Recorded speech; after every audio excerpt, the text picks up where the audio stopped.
Tu sais, il suffit d'une seule révélation pour transformer complètement ta vie. Instant. Prends ta Bible, même sur ton téléphone, et ouvre-la dans Jean chapitre 10. Prends une décision sérieuse, éteindre certaines distractions, prendre du temps pour lire, étudier, comprendre, parce que tu ne peux jamais vivre au-delà du niveau de connaissance que tu possèdes. Jean chapitre 10. Voici l'une des déclarations les plus puissantes et dérangeantes que Jésus ait jamais faites. Verset 30. Moi et mon Père, Abba, nous sommes un. Maintenant, tu comprends mieux. Cela signifie, moi et la source, nous sommes un. Mais regarde la réaction des gens. Le verset suivant dit qu'ils prirent des pierres pour le lapider. Pourquoi? Parce que lorsque tu affirmes ta véritable identité, cela dérange ceux qui ne connaissent pas la leur. Les gens préfèrent que tu restes comme eux, limité, confus, ordinaire.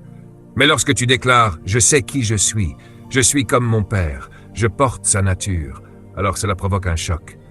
Ils disent « Tu blasphèmes, tu te fais Dieu ». C'est exactement ce qu'ils ont dit à Jésus. Mais écoute la réponse de Jésus. « N'est-il pas écrit dans votre loi, j'ai dit, vous êtes des dieux ». Il cite les Écritures pour leur rappeler leur propre identité. En réalité, leur problème n'était pas Jésus. Leur problème, c'était leur ignorance. Ils étaient tombés si bas qu'ils ne reconnaissaient plus qui ils étaient vraiment. Comprends ceci profondément. Tu ne peux pas vivre correctement si tu ignores ton origine. Lorsque tu découvres qui tu es, ta manière de vivre change immédiatement. Certaines choses deviennent incompatibles avec ta nature. Il y a des comportements qui ne correspondent plus à ton identité. Ce n'est pas une question de règles, c'est une question de nature. Tu ne fais plus certaines choses parce que ce n'est plus ton niveau, ce n'est plus ta classe. C'est en dessous de ce que tu es.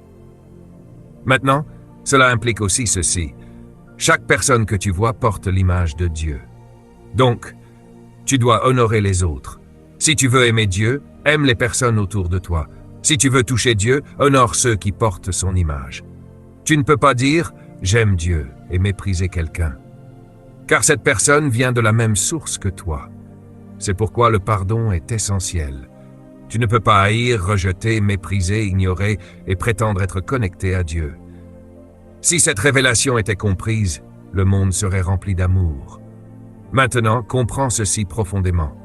Pourquoi Dieu n'a-t-il pas créé l'homme à partir de la terre, de l'eau ou des éléments visibles? Parce que ton assignment, ta mission, c'est de dominer la création. Or, tu ne